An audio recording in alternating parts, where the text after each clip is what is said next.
جو اورل چیز ہے وہ تو سامنے نہیں آ سکتی نا. دیکھیں، فوج نے الیکشن بالکل ٹھیک کروائے ہیں. جو فارم 45 ہے وہ آج بھی پورا ہے. دوبارہ الیکشن کرانے کی بھی ضرورت نہیں. صرف فارم 45 اکٹھے کر لیں، اس کے اوپر سارے رزلٹ کلیئر ہو جائیں گے. آپ کو کیا لگتا ہے کس پارٹی کے لوگوں نے یہ جیتا ہے پھر؟ کمشنر صاحب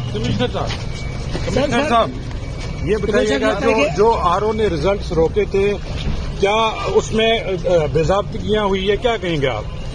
بالکل بے ضابطگیاں تو چھوٹا لفظ ہے. جو یہاں پہ ہوا ہے کہ جو لوگ آزاد امیدوار 70-80 ہزار کی لیڈ سے جیت رہے تھے، ہم نے ان کو ہروایا ہے اور ان کے اوپر جعلی مورے لگا کے سب کو ہروایا.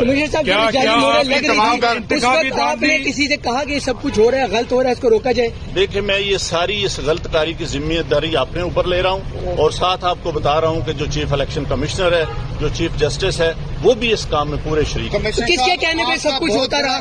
یہ اتنا سب کچھ ہوا آخر کس کے کہنے پہ ہوتا رہا؟ آپ کے اوپر کوئی دباؤ تھا؟ کس نے ایسا کیا؟ میرے اوپر کوئی دباؤ نہیں ہے. میرے باپ دادا بھی انگریزوں کے خلاف اور سکھوں کے خلاف جنگیں کرتے رہے ہیں، لڑتے رہے ہیں یہ ملک بنانے کے لیے.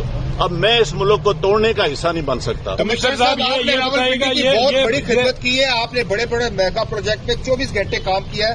یہ بتائیے گا کہ آپ کو کمشنر چیف الیکشن کمیشن دباؤ میں لا رہا تھا کہ یہ کریں سارے کام، لوگ جیتوں کو آپ نے ہرایا. آپ کو نیند کیسے آتی رہی؟ کس طرح آپ کا ضمیر جاگ گیا؟ دیکھیں، میں نے راولپنڈی کے لیے 16 گھنٹے کام کیا ہے. میں نے یہاں رنگ روڈ بنایا ہے، ددوچا ڈیم بنایا ہے، ہولی فیملی ہاسپٹل بنایا ہے، جم خانہ بنایا ہے.